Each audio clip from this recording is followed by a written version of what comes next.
At DEFCON a few weeks ago, I sat down with Codingo, VP of Operations at Bugcrowd, to ask him some questions about report writing, how to write a good report, what to do if you disagree with the priority level given in your report, how request to response works on Bugcrowd, and how to advocate for yourself in a submission. If you're thinking about hacking more on Bugcrowd, or you're just interested in seeing how Bugcrowd works and how it might differ from other platforms, I think this will be a useful introduction to see one of its key differences between itself and some of the other hacking platforms. So let's jump into the interview and listen to report writing explained. A great hacker needs a great platform, and Bugcrowd is the home of the hacker.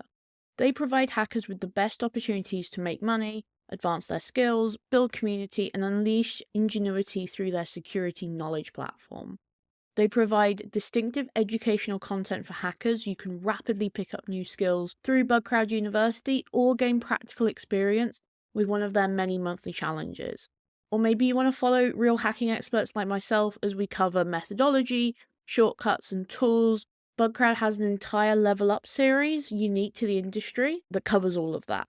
So if you're interested in joining Bugcrowd, head over to bugcrowd.com/hackers now and join the Bugcrowd community. Thank you very much to Bugcrowd for sponsoring this video. So we're here at DEFCON, Yes, in person, like Yes. from literally the other side of the planet. quite literally. Yeah, Yes. it's a nightmare It's to actually arrange when you have a 12-hour time difference. Yes. But it's lovely to see you. Of course, we're all at the Bug Bounty Village. You did a fantastic talk earlier today. It's phenomenally well executed. The organisers have done a great job. It's insane. Like, you can look and there's a queue around the corridors, Absolutely. and you can really see the Bug And Bounty community. First time village too. So First time village is huge. But we're not talking about DEFCON today, we're talking about report writing. Yes. I think a lot of people really worry about writing reports and they find it really challenging, mostly because they may not be native English speakers, they may struggle to get the nuances of their findings across, and they may struggle to express themselves in a way that perhaps a customer is expecting them to do. Yeah. So let's start out with 5 things that makes a good report. Yes, first and foremost, professional writing, like having something that's clearly able to be articulated, because it's not just the platform you're speaking to when you write a report. It's very typical that report's going to get circulated in an email or outside of the teams that you're dealing with, because often they're a mouthpiece for their organization. So they're either going to talk to a developer, a board, depending on the severity of the bug. And taking that into any sort of report as making sure you're writing in a clear and concise manner.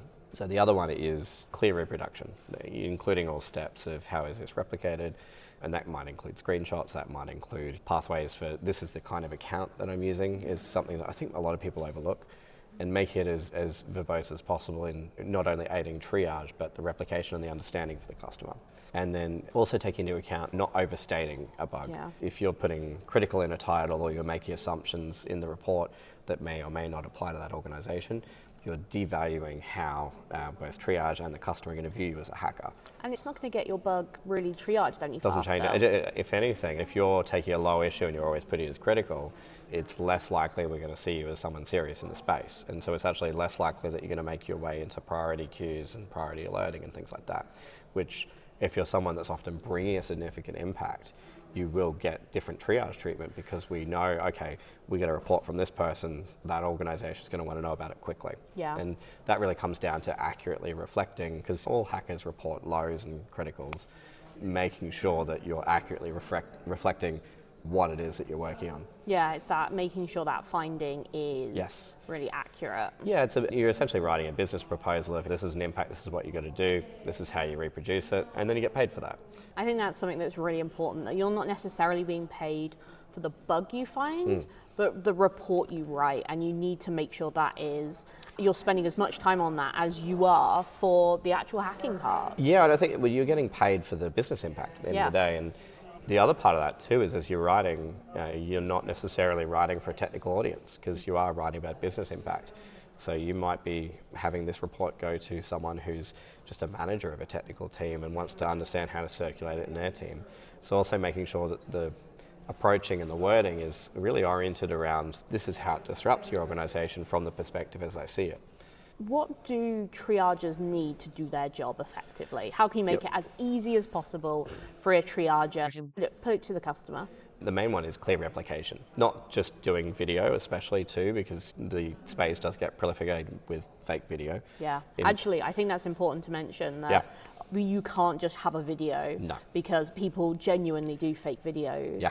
Yeah, and a lot of people think, oh yeah, video shows, and it's a great, it's a good to support, especially if you've got a complex bug, but it's the other thing to appreciate too is we are already working in segmented environments for triage. When there's a video, we segment again. It actually adds more validation time. To do it in a secure manner, you can't just go and run the video, because then you've got to go and rebuild that VM after that bug.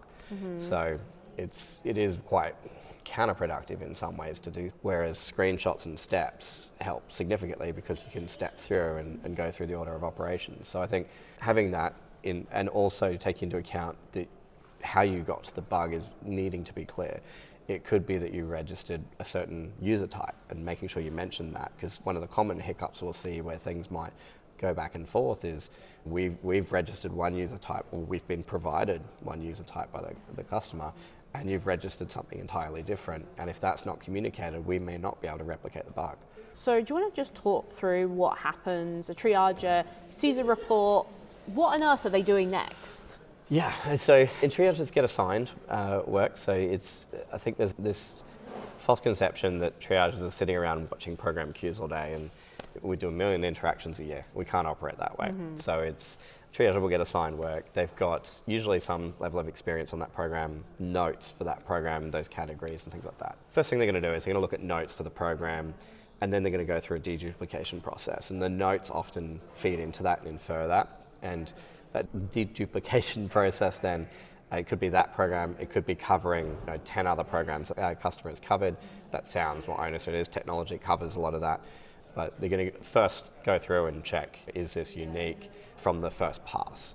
And that really comes into what kind of bug is it? If it's something that is a bit more detailed, the order will change. After that first pass is done, they're going to look at categorization, look at the base impact and make sure that it aligns, which really comes down to what business statement you put in a report, and go through the steps of replication. And with the steps of replication, then it's also segmented again, so it's making sure we're in a separate machine to what the actual bug description and such is, and go through and reproduce that. What should you do? What happens in that process if you maybe don't write a good report? What then ends up happening on the triage side? Yeah, it gets challenging. We rewrite it in many cases. So it does mean, means for the customer, we're going to have to convey on your behalf, and it adds a lot of overhead. But it also means that it's a more extended process of understanding it, to a degree of accuracy. Is this a duplicate? Is this a duplicate in impact? And does this matter? Your first impression when you get a very succinct report is that the person's inexperienced, so it does discolor how you look at it. And unfortunately, you still have to approach things objectively, but it does make it harder if when you're looking at many reports, you see a high degree of professionalism on one side and then someone that's just doing a very succinct or poorly toned report.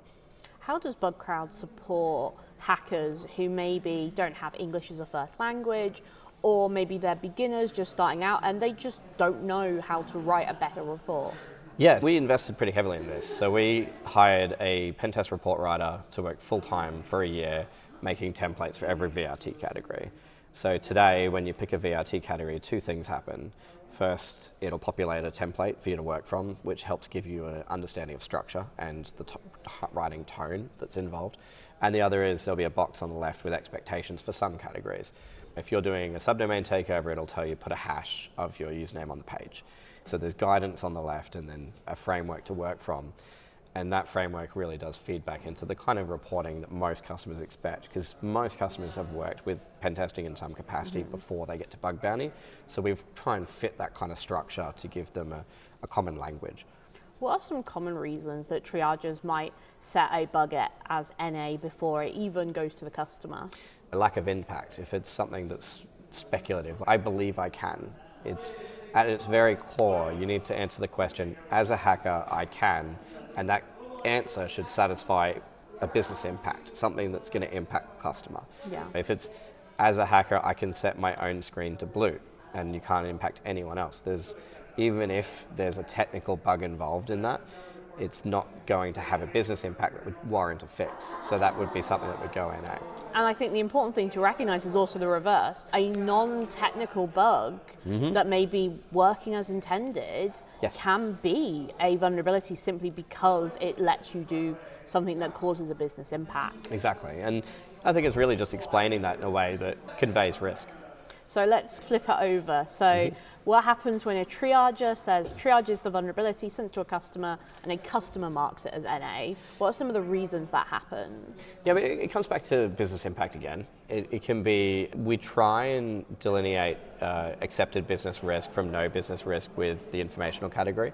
And so it doesn't always flow that way because we've got so much diversity with thousands of customers now. That's tens of thousands of users because every customer has multiple users. So some inevitably might choose NA over different categories. And so that's one reason. The other could be that they've looked at it and it's a false positive, or it could be for their product something that just doesn't have a risk, where us and the hacker might see this looks like it's got business risk. They then look into it and they're able to provide an adequate explanation of why it doesn't, because they've got more context than the other parties have. If that happens, how can you flag, oh, this is NA and it shouldn't have been NA? How do you flag that on Bugcrowd? So on Bugcrowd, there's two processes there. The first being request a response. So you can raise a request a response, it'll go to a senior person to review it. The other is you can open an appeal. After you've gone through the request a response process, you'll see a raise an appeal button if you still feel that you'd like to advocate to another team. That'll go to the appeals team, or you can email support to open an appeal. And that goes through a process of then the appeals team will coordinate with customer and look into it. It really does need to have new substance. If you raise a request a response and the team's giving you a pretty suitable explanation that the appeals team agrees with, then that isn't going to progress. But if it does look like there is a reason to escalate further, then they'll go and they'll do. What kind of advice do you have for hackers who English might not be a first language for them to try and have the same clarity as somebody who might be a native English speaker? Yeah, so I think a couple of things. One is looking at the templates for common language you can take.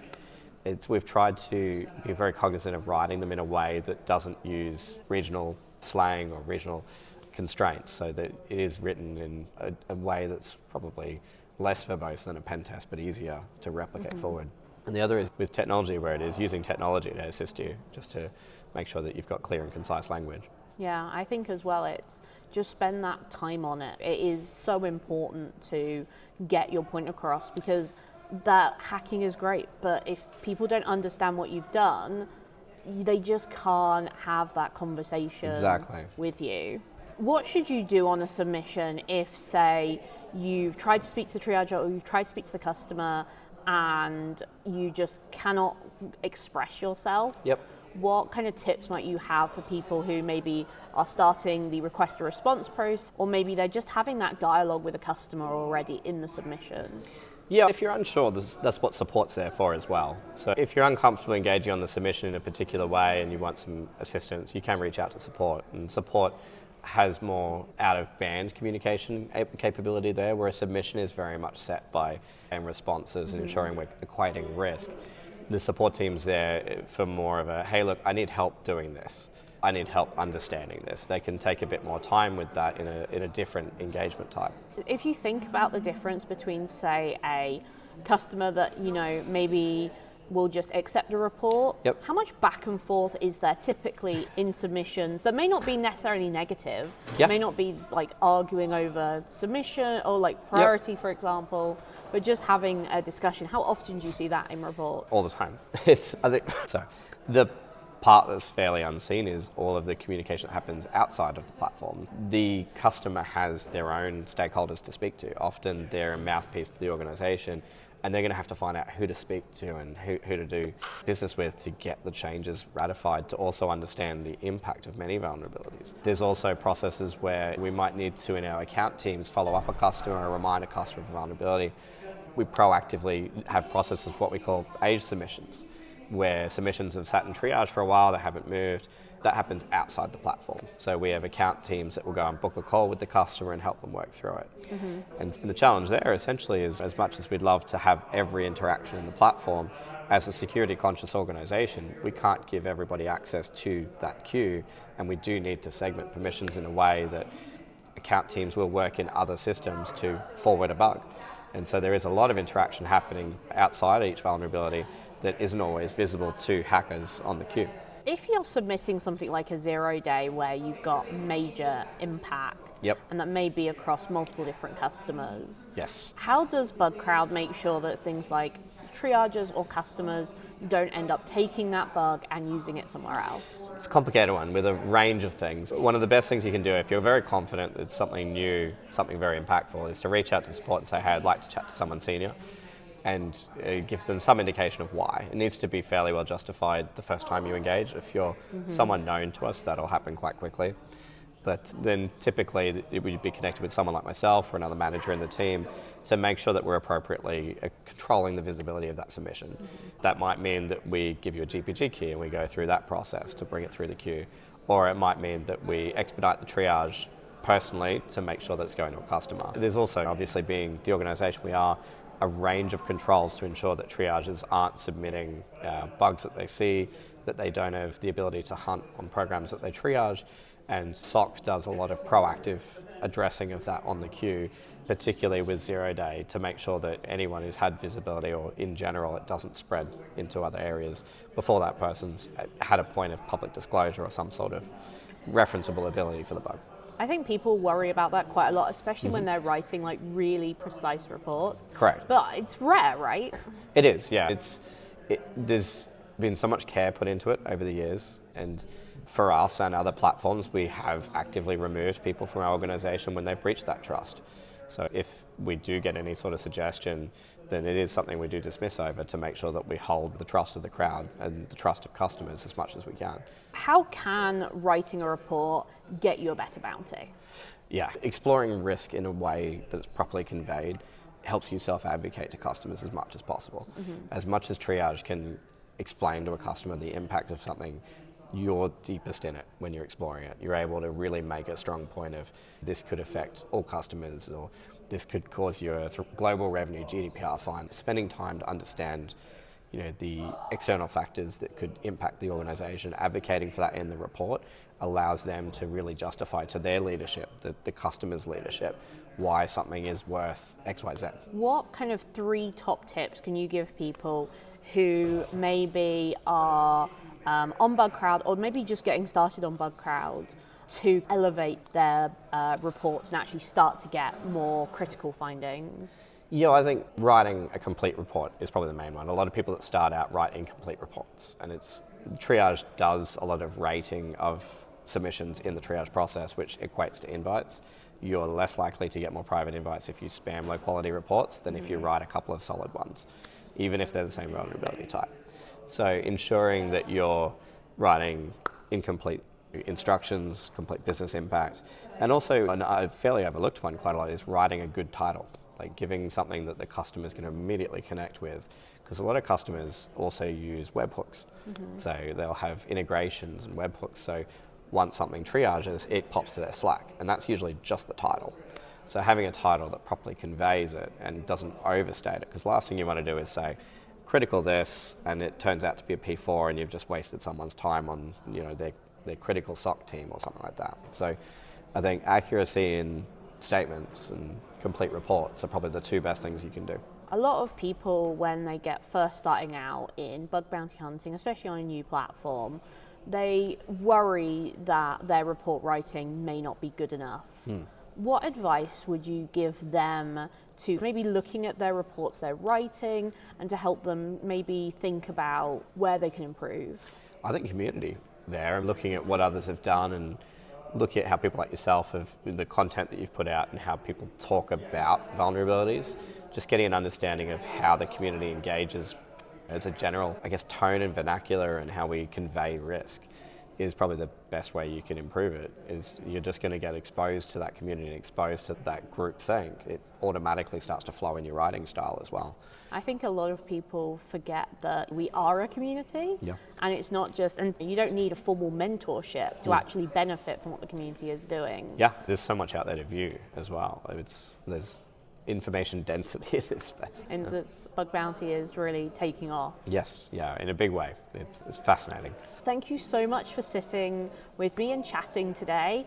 I really hope that people can look at this video and see how maybe some tips on how they can elevate their own reports, or maybe just enjoy and maybe the kind of subtle, yeah, I'm doing that already. I'm already a pro at report writing. But Yes. Thank you very much. It's been Anytime. lovely to have you. Thank you. And have a great DEFCON. Thank you very much.